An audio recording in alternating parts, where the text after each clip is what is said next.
out there and vote is to prevent World War III. Yes, ma'am.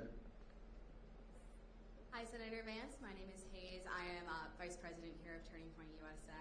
My question for you is, as a politician, how has your faith and ethics been tested?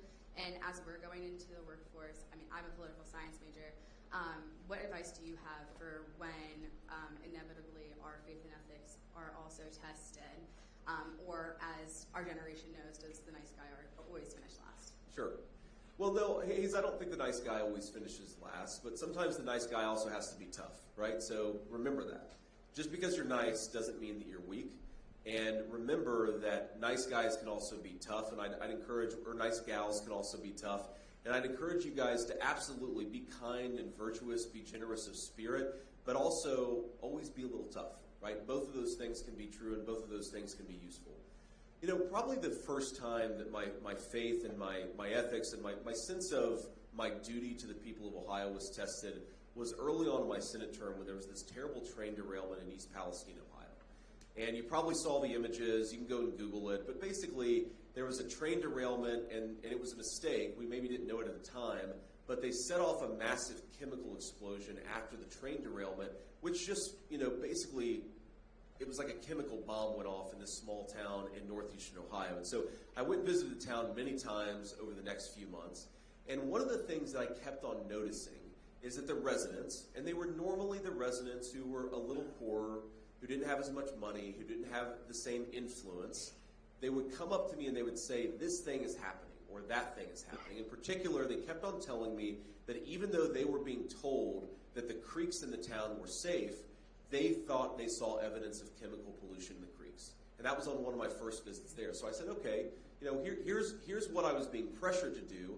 I was being pressured to ignore them, to basically say, oh, they're crazy people, they don't know what they're talking about. But some inner voice was saying, this is your job. Your job is to listen to people, sometimes the downtrodden that nobody else is listening to. So I said to my team, drive me to a creek.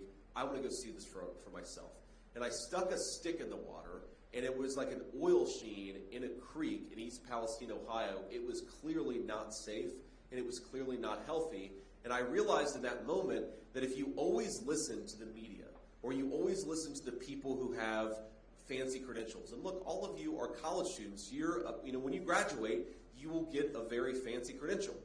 Sometimes those fancy credentials are useful, but sometimes the people who use their credentials to silence their fellow citizens are just wrong.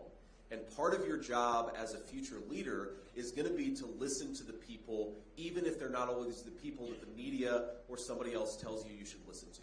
And what helped me in that moment, Hayes, is I kept on thinking about the grandmother who raised me. And I'm sure that all of you have some person of influence in your life who's kind of is a core part of you forming your conscience. I kept on saying, what would my grandmother do? Because what my grandmother would not do is if some poor person from East Palestine came up to me and said, Senator, I don't think the water is safe, she would not have said, go back to your car, I'm not interested in what you have to say. She would have said, listen to people. Listen to people. Maybe sometimes they're going to be wrong, by the way, but you still have to listen to them first. And that's maybe the most important lesson I've learned as a leader is the media, and you see this with Joe Biden. Joe Biden called half of America garbage for wanting to vote for Donald J. Trump. Kamala Harris and her running mate have been calling people who support Trump Nazis and fascists. What is that ultimately about? It's about silencing people. It's about telling the American people you're not good enough to voice concern over the policies of Kamala Harris's leadership. My job is to listen to people. Whether they vote for us or not, our job as leaders is to listen to the people that we serve, and that is my promise, and that's something that my faith has been very, very important in making sure happens. Thank you, Hayes. Right here? Yes, ma'am.